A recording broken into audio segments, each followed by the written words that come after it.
দোস্ত, ওই মেয়েটা তোকে ডাকতেছে, মনে হয় কোনো কিছু বলবে। ও কেমন আছেন? ওই যে কালকে স্টেশনে, মনে আছে? হুম, মনে আছে, মনে থাকবে না কেন? তো আপনি এখানে বাসা কি এদিকটাতে? হ্যাঁ, ওই যে 12 নম্বরে। এটা আমার বান্ধবীর বাসা। আচ্ছা আচ্ছা আচ্ছা, গ্রেট। আচ্ছা, তোরা দুজন কথা বল, আমি তেলে চাই। আর তো বান্ধবীর বাসা এখানে কোনো পারপাসে? হ্যাঁ, একটু কাজে আসছিলাম, কিন্তু দেখুন না, এখন কোনো রিক্সাই পাচ্ছি না। আমি যে বাসায় যাব।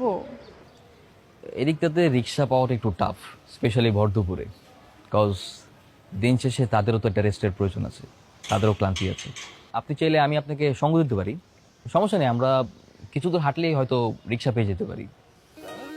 না না, এর জন্য আবার থ্যাংক ইউ বলতে হবে না, জাস্ট বাসায় একটা ফোন দিলেই হবে। লজ্জা দিচ্ছেন? না না, লজ্জা দিব কেন, ছি, প্লিজ।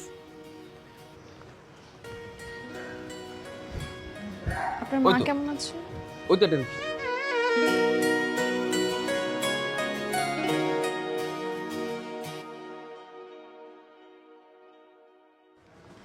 তো আপনি কি করছেন, পড়াশোনা নাকি জব?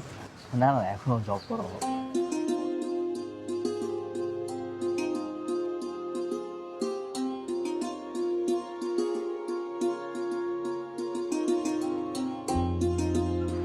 থ্যাংক ইউ, আমি তাহলে আসি।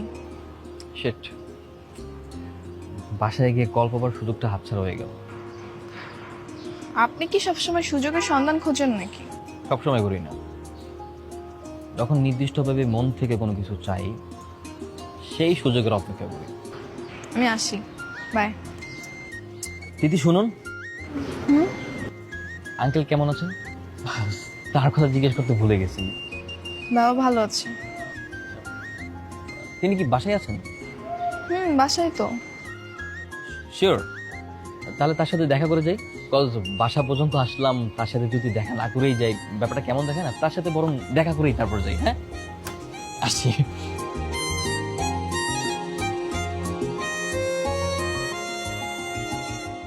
বাবা,